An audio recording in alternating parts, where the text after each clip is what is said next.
The Menagerie, Chapter 4, First Light. Morgan stood at the edge of an atrium-level briefing room wearing a green keeper's coat that still felt too stiff across the shoulders. The badge clipped to her collar glowed faintly, pulsing in rhythm with her heartbeat. The air was thick with the scent of old stone, wax, and something faintly metallic. Around her, a half-dozen other keepers stood in loose clusters drinking black coffee from tin mugs, comparing bite marks and muttering about containment shifts and sleep deprivation. None of them looked particularly normal. One woman had silver eyes and carried a satchel that growled occasionally. A man leaned against the wall, his coat blood-stained and fingers glowing faintly with runes. Another keeper, with a neatly trimmed beard and soft hands, was brushing something invisible off his shoulder and whispering, "You can't come out yet, not until breakfast." Clarissa swept into the room with her usual storm-front energy, trailed by two assistants and a stack of sealed scrolls. "New shift orders," she said briskly. "2 rotations, then back to quarters. Watch for signs of breach in the wing delta. The worm is active again." "Oh, and Harper?" Morgan straightened instinctively. Clarissa did not look up from her notes. "You're being assigned cell A7 for your first walkthrough." She handed Morgan a black card stamped with silver ink. No explanation. It simply said, "Do not ask anything unless it speaks to you first." The moment Clarissa left the room, a quiet ripple passed through the other keepers. A few glanced at Morgan. One of them, the bearded man, with the broad chest and scar down one temple, gave a soft whistle. "Cell A7, he said. "Lucky girl." Morgan blinked. "Why?" He grinned, his teeth too sharp to be fully human. "Because if she likes you, you'll live." Cell A7 was a garden. Morgan's boots crunched over the gravel path, damp with morning dew, or whatever passed for morning around here. It was her first day without Malcolm's gruff shadow trailing behind her. He'd handed her a new clipboard with a grunt and vanished with barely a word. "You'll be fine," he said, though it didn't sound very reassuring coming from a man who treated smiling like a rare medical condition. Morgan scanned the new route, minor habitat checks, an herb delivery from the garden realm, and a note scribbled in thick pen. "If she offers you tea, take it." That part was underlined 3 times. The door to the garden realm groaned open, and warm, honeyed air enveloped her like a sigh. The air shimmered with golden pollen motes, and wildflowers bent towards her as if curious. And then she saw her.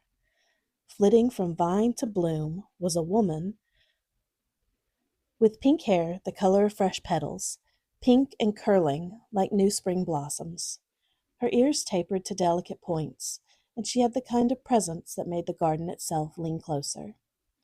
She was barefoot and humming tunelessly to herself, speaking in a language Morgan didn't recognize to a sunflower that was taller than either of them. Um, hello?" Morgan called softly.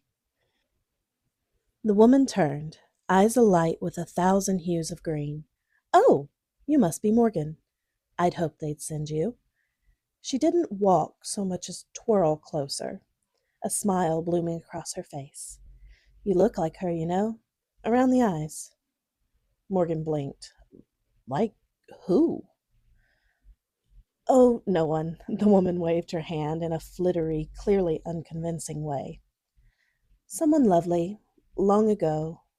I'm Breland, by the way, or Bree, if Breland feels too old soul and mossy." "Breland," Morgan repeated. "That's a beautiful name." "It means primrose," Bree beamed, "though Mother always said I was more of a thistle." "You're here for tea herbs, aren't you?" Morgan nodded. "That, and apparently to say yes if you offer me tea." "Oh, good," Bree said cheerfully, "because I always offer tea." She led Morgan through twisting hedges, past carnivorous roses and napping bees the size of lemons.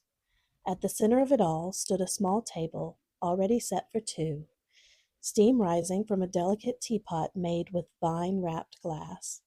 "Sit," Bree said, waving Morgan into a chair. You've had a long few days, the garden told me. It did? Morgan asked.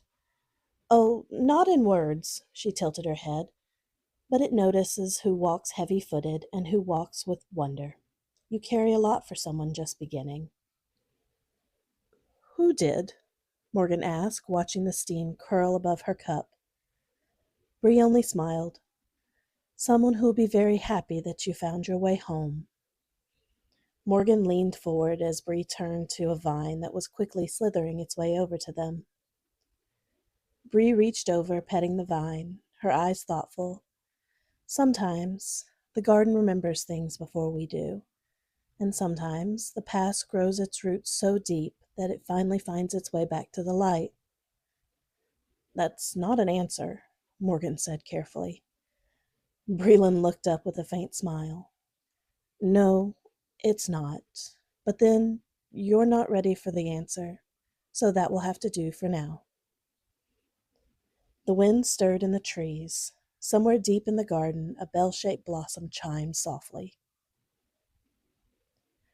Bree stood and crossed to a cluster of silver-leafed herbs, cutting a few sprigs and tying them with a silk thread. For dreams, she said, handing them over. For remembering, and for opening doors that you didn't yet know had been closed. Morgan stared down at the bundle, her heart thudding. Something had just shifted. She could feel it. Breland leaned close, her voice soft as the wind through the reeds. Follow the roots, Morgan. They'll lead you back to the beginning.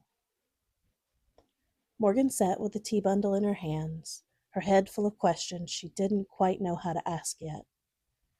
Then Breland brightened. Oh, before you go, could you bring something to Alira for me? Alira? Morgan asked. The banshee, she said cheerfully, as if she'd just asked Morgan to run a cup of sugar to the neighbor next door. She's been feeling a little off lately, and this blend helps ease her throat. Poor thing always carries so much sorrow in her bones.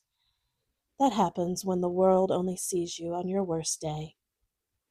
Morgan blinked. You want me to deliver tea to the banshee? Yes, dear. Alone? Of course. Morgan hesitated. What if she screams? Breland tilted her head, pink curls falling like petals. Has she screamed at you before? No. Then I'd wager she won't do it today either. Bree pressed a small parcel, wrapped in lavender-dyed cloth, into Morgan's hand. Go gently. Her home is at the far end of the fog habitat. Look for the stone arch wrapped in willow branches. She keeps the mist thinner around her cottage. It's her way of keeping company, without asking.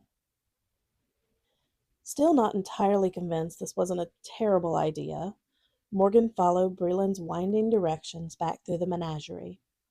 She passed through the fog habitat's gates, the mist curling around her ankles like a cat's tail. The music box had long since wound down, and the landscape had gone eerily quiet, except for the faintest chime of wind in the leaves. She spotted the arch, just as Breland had said, old stone, wrapped in draping willow limbs, nestled between thick moss-covered stones. Heart-thumping, she stepped through. The mist parted gently. Beyond that stood a cottage. Not a haunted ruin, not a crumbling tower. A cottage, softly thatched with vines of flowering moonbell curling over its roof. Pale lanterns flickered warmly from beneath the eaves. The scent of wild honeysuckle and pressed linens drifted through the air. A tiny garden lined the path. Night-blooming jasmine, silvery chamomile, and a few sleepy moths perched on the gate. Morgan stared. This was a banshee's house? A soft creak caught her attention. The door opened, and there stood the banshee. Tall, pale, and draped in robes like moonlight. Her hair fell in waves that shimmered between white and shadow, and her eyes, they were deep and hollow with ancient sorrow, and narrowed slightly in surprise. Morgan swallowed. Hi? The Banshee tilted her head. I brought you something from Breland. Morgan held up the parcel. It's tea for your voice. The Banshee stepped forward slightly, bare feet brushing the stone path. She took the package in long, elegant fingers and gave a single, peaceful nod. Morgan hesitated. Do you talk? The Banshee didn't answer, but after a moment she turned and opened the door wider, just enough to offer a silent invitation. The soft scent of lavender, old books, and cookies drifted out. Morgan blinked. You want me to come in? A second pause, then a slight, solemn nod. Against her better judgment, and also against everything she'd ever assumed about banshees, Morgan stepped inside. The cottage was impossibly cozy. Faded quilts layered over a low couch, books stacked in uneven towers, a kettle already warming on a small stove. A sleepy white cat blinked from her shelf and then yawned and went back to sleep. Morgan stood awkwardly, uncertain. The Banshee moved with fluid, quiet grace, placing the tea on a shelf and selecting a teacup that looked like it belonged in a grandmother's china set. She poured a cup and set it down in front of Morgan, along with a tray of cookies. She smiled, not wide and predatory, but gently and kind. Morgan sat. Outside, the mist curled protectively around the cottage, muffling the rest of the world. Inside, Morgan sipped quietly, the warmth curling through her chest like a secret.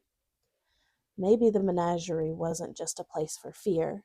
Maybe, just maybe, it was a place where even monsters could feel like home.